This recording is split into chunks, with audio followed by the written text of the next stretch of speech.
ఒక చిన్న బాబు వాళ్ళ ఇంటి బయట ఒక భయంకరమైన విషయాన్ని చూస్తాడు. ఆ బాబు నైట్ టైం నిద్రపోతూ ఉండగా వాళ్ళ ఇంట్లో ఫోన్ మోగినట్టు అతనికి వినిపిస్తుంది.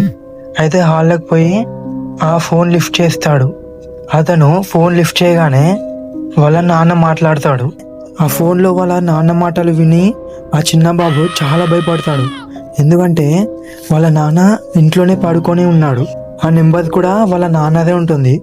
అయితే అటువైపు నుంచి ఏం వినపడ్డదంటే వాళ్ళ నాన్న తలుపు తీ అని ఈ చిన్న బాబుతో అంటున్నాడు. ఈ చిన్న బాబు ఏమో చాలా భయంతో ఉన్నాడు. అయితే ఒకటేసారి తలుపు తీ అని ఒక భయంకరమైన శబ్దం వచ్చింది. ఆ చిన్న బాబు గుండె గట్టిగా కొట్టుకుంటుంది. బాబు బయటికి పోయి చూస్తాడు.